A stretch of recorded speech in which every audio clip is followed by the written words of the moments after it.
Ain't no half stepping with Marcus J. Thanks so much for staying with us. Couple of things. We had a nice little spirited debate there in that last segment. A couple of comments in the MixLR page I want to get to. Akeem, thanks for listening to us. He's got a couple of comments I'm going to get to. He is saying that, again, he's agreeing with Carlton and Tamika that it probably didn't come from the minister, but it was a threat. They love the man, will basically do anything for him. Okay, not a threat, but a warning. And as far as Hakeem disputing what I said about what has he done negative in the last 40 years, he's saying something that's actually accurate. I do stand corrected. His history, I quote, if something happens to me, well, actually not that piece. What about him casting aspersions on the Jewish community? That piece right there. And then his history quotes, if something happens to me, what do you think will happen to America in response to the threats on his life? So definitely some good stuff out there. Hawk, thanks for listening. Always brings a different take and a different perspective on everything. I appreciate it. Ain't no half stepping with Marcus J. Also said is hitting us up.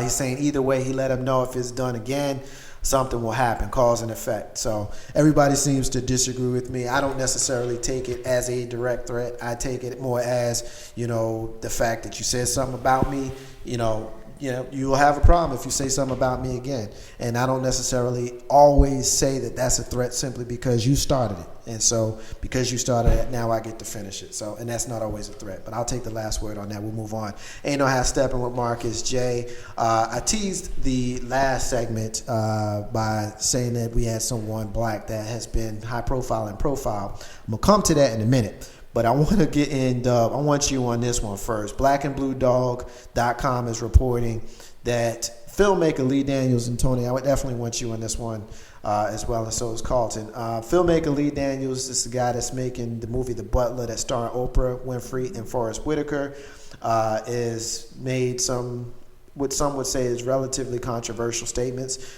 He has said, quote, like Paula Deen, the concept of white people loving us and really loving us and feeling that it's fine to use the N-word, and he actually says it out. That's how Lyndon Johnson felt. He did something that was incredible for us that's trying to be taken away from us right now, and yet he used that word just like past the grits. Racism is a very hard thing to explain, especially from the South. Essentially, what he's saying is they can still love us and still use that word. K-Dub, what's your thoughts on what Lee Daniels has said? They can still love us, but still use that word. Yeah, I you know what? Yeah, I could agree with them. We wouldn't want that to happen, but you know what? You have to be real. You have to be realistic and understand that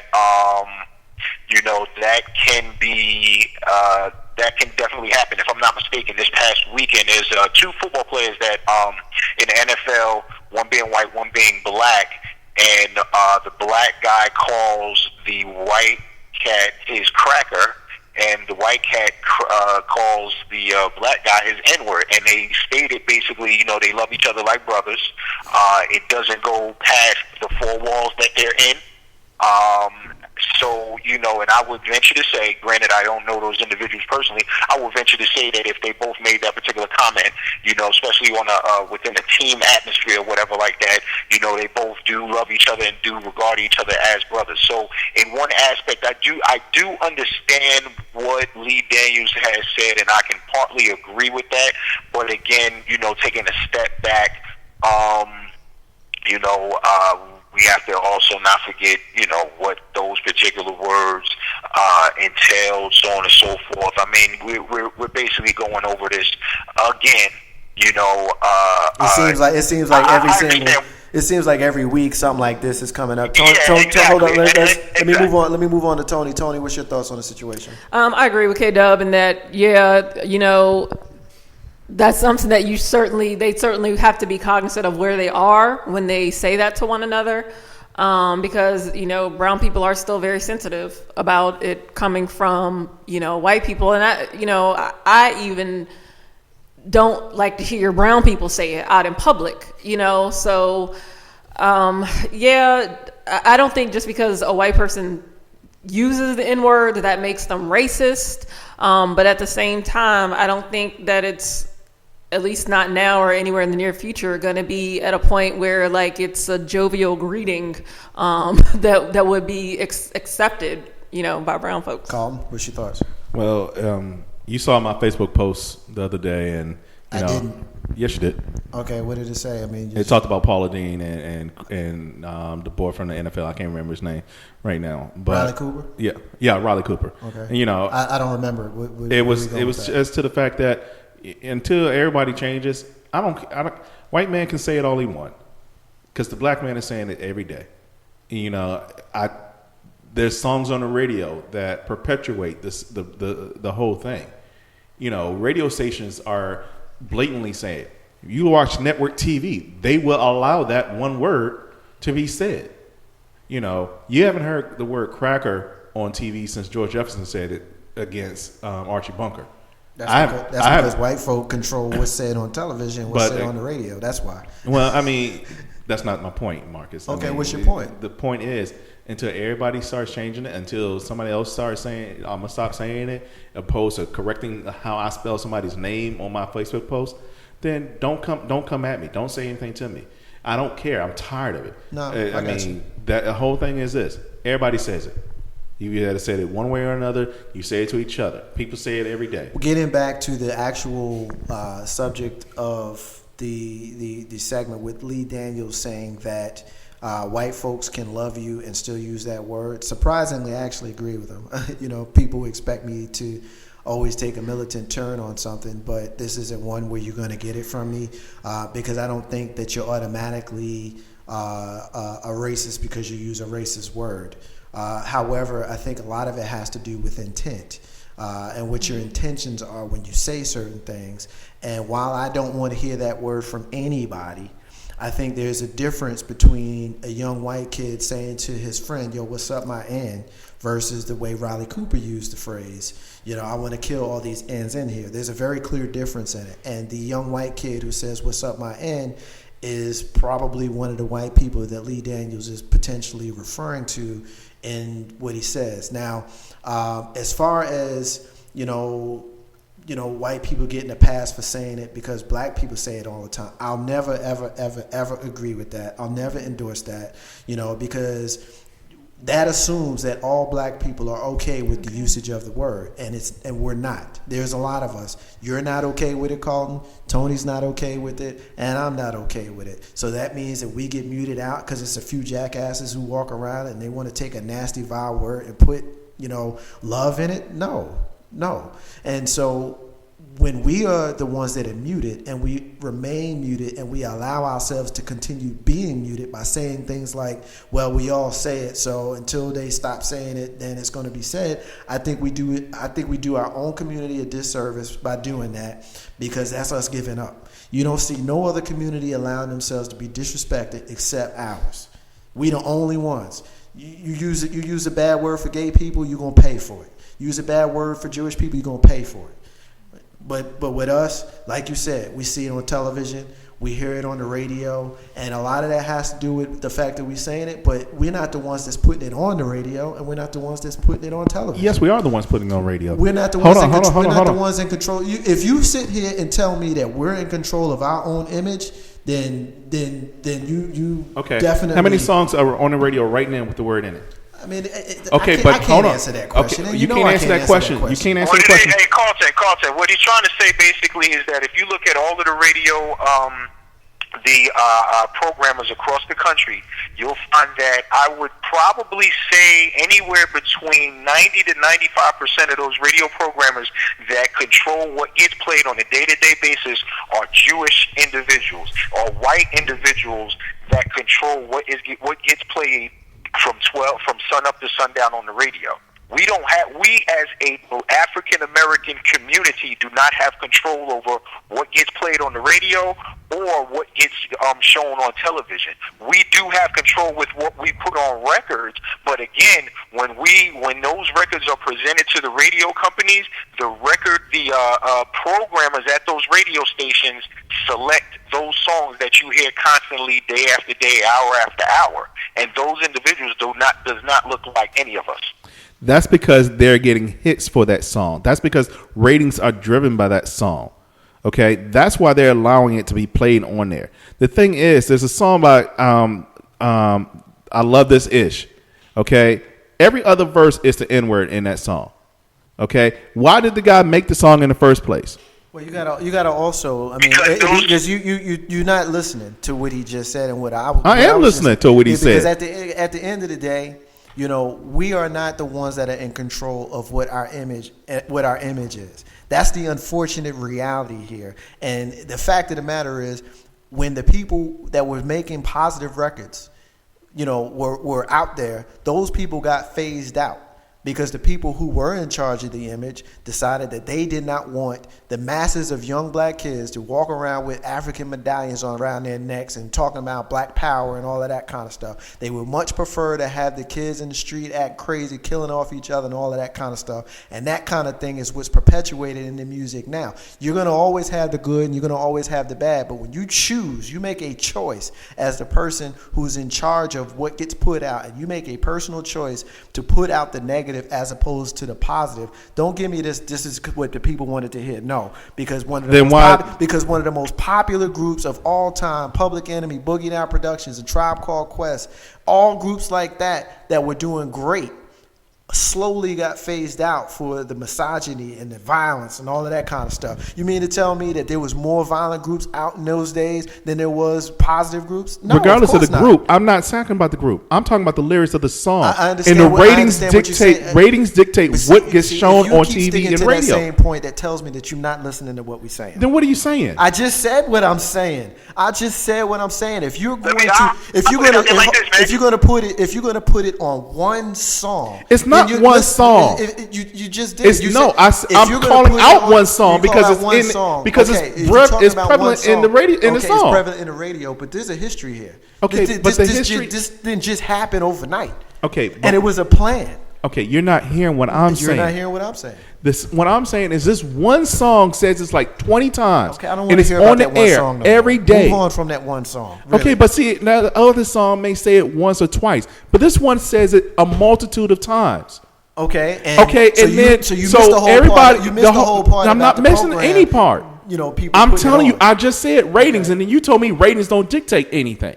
That's what you told me. I disagree with the fact that we as a community want to hear craziness on the radio. That was something that was phased in. And when you get people brainwashed, of course they're going to ask for the dumb stuff. Come on. That's what reality TV is all about. Because you got people brainwashed into thinking that they want to see chicks throwing chairs at each other and they want to hear the N-word a million times on a song. But when I'm telling you that this was a plan, and I'm telling you that the program directors have a choice about what they put on, then all you keep giving me is that this one song has an N-word. Go ahead, Doug. You have these scenarios of Ayola. You have scenarios of, I could probably throw to you maybe one. How about this, Carlton Banks? You ever heard of a group called Little Brother? No. Exactly. This is what I'm saying to you. That's just one example of positive messages that are out there, but because of the fact that they're not going to sell their souls or humble themselves or put negative or those types of music out there, those are not what you're going to hear on the radio. I'll give you an example. Remember maybe about a year ago we were talking about good music on the radio. It's not the fact that good music isn't out there. It's because of the fact that now what we have to do is search for that good music. We can't rely on radio to provide that music. How many times do you hear a whack-ass song on the radio played about 20 times during the day? But yet, if you listen, you don't hear good music. You don't hear good songs. You can hear one whack song, but when you listen to the whole album of an individual, you'll be like, damn, they have a really good, good message. But those programmers, those radio programmers that do not look like you and I, are the ones that's controlling what we listen to on the radio. Let me get a couple of comments. It's the same people that control the news and the different images that you see on TV. BET owned by Viacom. Let me stop you, Dub. Let me get a couple of comments in. We getting a hit from Simone that says that the record companies pay for certain songs to be in heavy rotation, that's certainly true. Also keep that in mind because it may not always be about the ratings. It may very well be about the record companies paying to have those songs played. And then Sed is saying that he may be wrong, but he's saying that you might be saying, Carlton, if we turn it off, they'll have to change it. Thank you. Finally, there's definitely some truth to that as well. And I don't necessarily disagree with what you're saying, Carlton, but I think that you're not listening to what we're saying. We're also getting a hit from Tamika that's saying that our brothers and sisters in Africa, remember, she just went to Africa. She just got back from Kenya. They're confused by our allowance of the word. They certainly don't use it over there.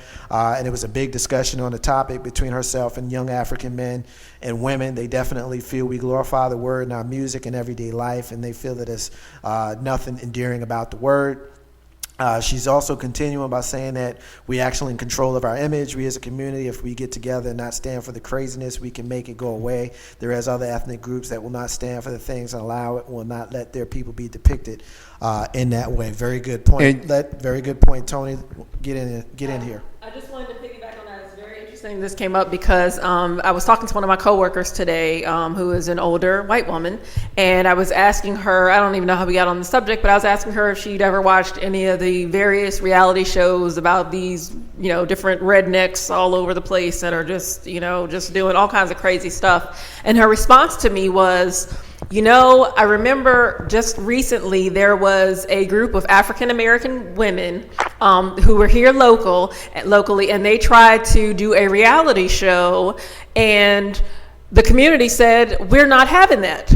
So she was like, I don't know what happened to it, but I heard of it like right when it was supposed to start, and I hadn't heard anything since. And her point was, if you don't support it, then it has no choice but to go away. Thank you.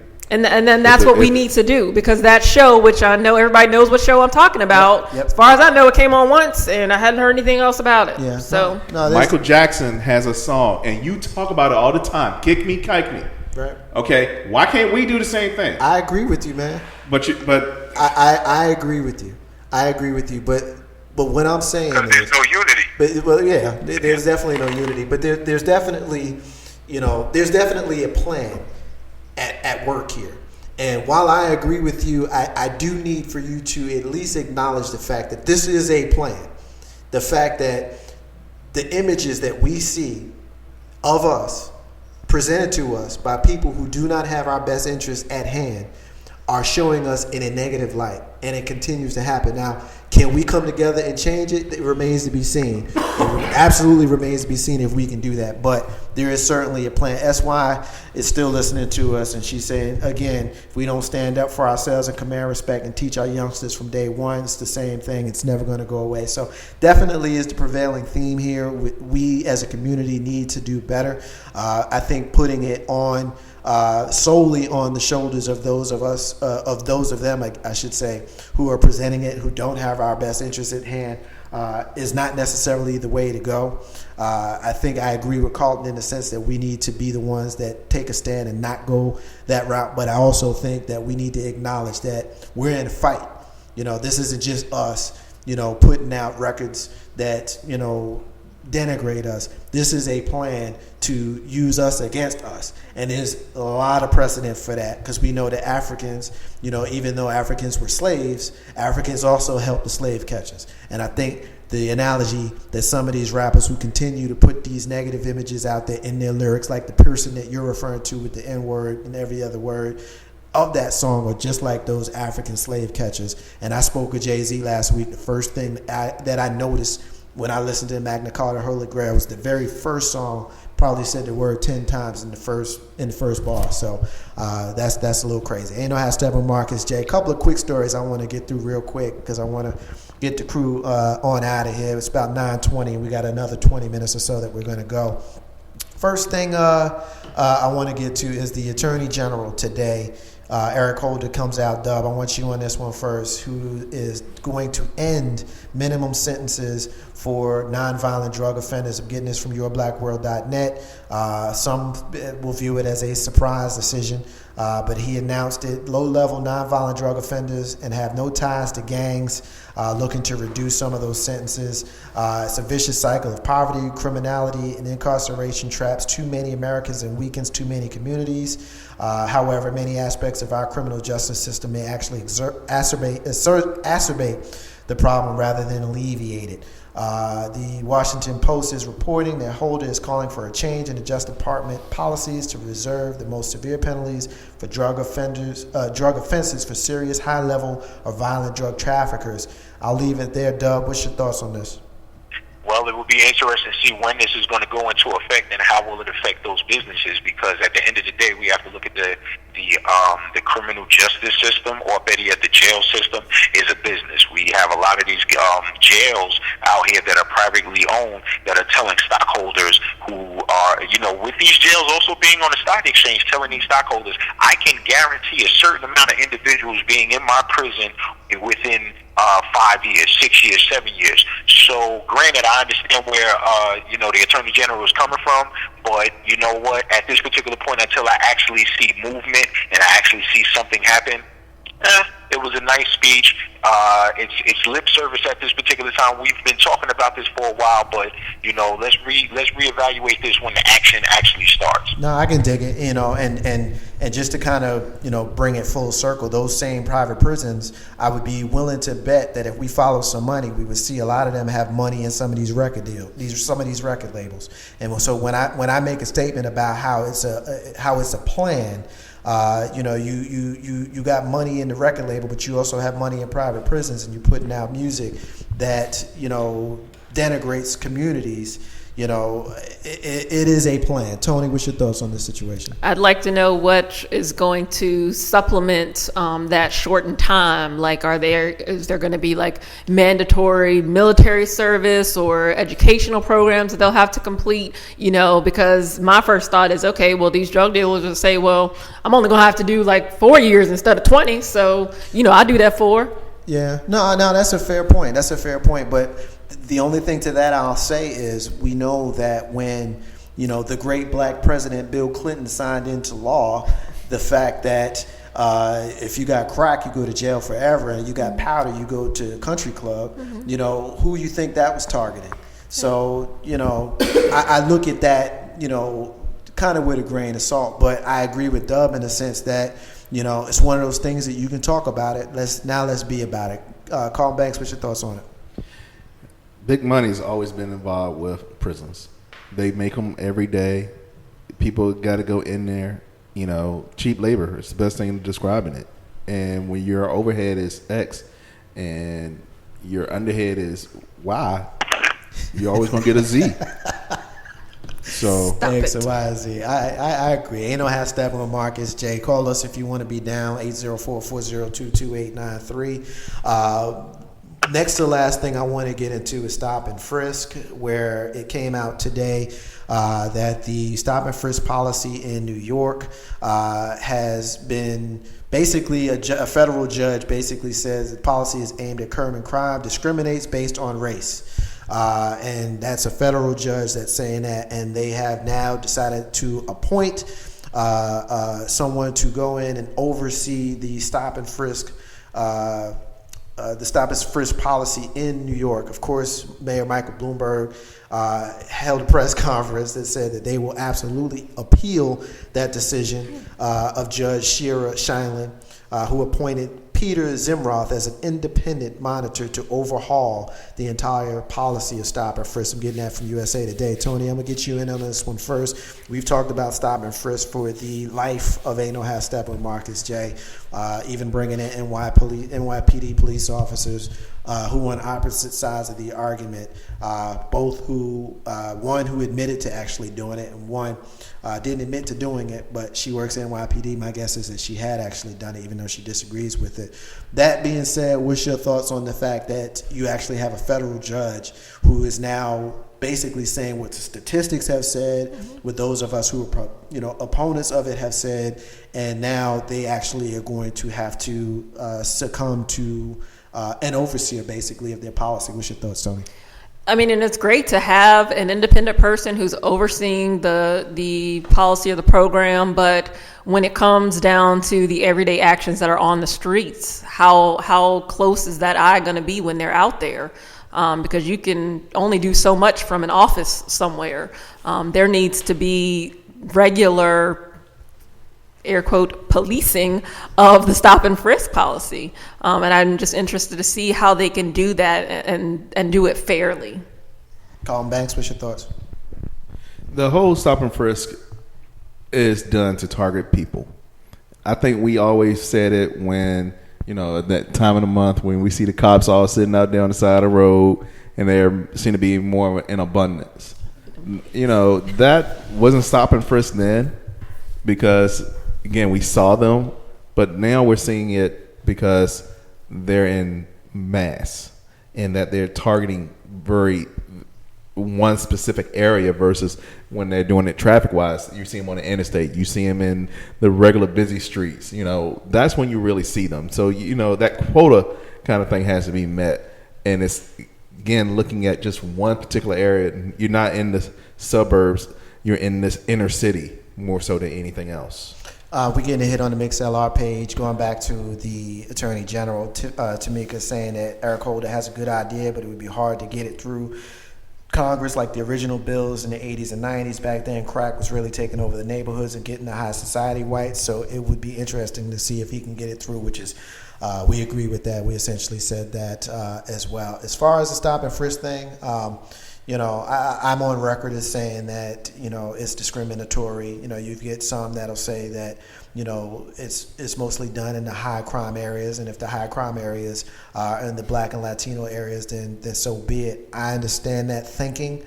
However, I still think that it's discriminatory for the simple fact that assumes that every single Black and Latino is up to no good. And when you go and you violate my civil rights as a citizen just because you think the next guy is dirty, I got a problem with that, especially when you got numbers that show that most of the people that you stop and you frisk ain't doing nothing wrong. Ain't no half step on Marcus J. The last thing I want to get into on this segment before we get out of here with the rants and the closings is Oprah Winfrey, high profile black person that I had talked to you guys or teased before. Oprah Winfrey was in another country. I believe it was Switzerland. And she's in a store, and I'm getting this from Your Black World, but I'm paraphrasing it as I know the story because there's a different piece from Your Black World that I want to kind of mention. But apparently she's in this store and she wanted to look at a $38,000 handbag, Tony. And basically the lady said, no, you don't want that one. You want this one because this one's going to cost too much. You won't be able to afford that, is what she was told. And, well, I really want to see that one, she said, and the woman refused. Rush Limbaugh, and we know how K-Dub loves for me to invoke Rush Limbaugh, but Rush Limbaugh says that Oprah was profiled because she appears to be obese, poor, and stupid. Maybe it's because Oprah is fat. Look, don't most people think that fat and the obese are poor and stupid, he said. So there's two pieces I want to get in on this one, Tony. I'm going to come to you on this one first. The first piece is they assume that Oprah Winfrey, now you can't, just because it's Oprah and we know Oprah, you can't assume that everybody around the world thinks that Oprah is Oprah. However, I mean, she's assuming that she can't afford it just because she's black, or what other reason would there be? I mean, these bags are in this store. They're in that store to be sold. That's one thought. What's your thought? Well, I will say, and actually a friend of mine and I were having this conversation the other day about how different Oprah looks without her makeup on. So I can understand her not knowing that was Oprah Winfrey, but it shouldn't matter. You never know what someone has. You cannot judge someone by the way that they're dressed, and that's dumb. You could have made a lot of commission. I mean, who does that? If she couldn't afford it, okay, you put the bag back. But to just refuse to show her the bag, that's just pure ignorance. Colin Banks, what's your thoughts, man? It's hilarious because I'd have then had somebody say, okay, thank you. I'd have walked out. I'd have come back in with somebody else, be like, hi, do you know who I am? And they'd have been like, yes, you're Oprah Winfrey. Yeah. Simone, you don't want to sell me that bag now? Okay, can I see your manager? Thank you. Yeah, Simone is telling us this is the second time that has happened to Oprah. And I don't remember the specifics, but I do seem to remember something similar that happened to Oprah in the past. Kata, real quick, give me your thoughts on this, man. First of all, I know Oprah, she tries to go incognito. I think that this is one of those what Paul Mooney would call N-word wake-up calls or whatever.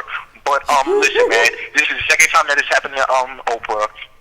It's not going to stop. I mean, let's just totally be honest. You know, as much as we are up in arms in regards to how people are being depicted or whatever, this is going to happen until when we're gone, dead and gone. I'm not surprised. I can dig it. Ain't no half stepping with Marcus J. The only thing that I'll say to it is, you know, like Tony said, I mean, okay, so she can't afford it. Let her look at it and then put it back. You know, to me, it's not about that it's Oprah Winfrey. I could care less that it's Oprah Winfrey, you know, and I could care less if it was Angelina Jolie or if it was Rosario Dawson.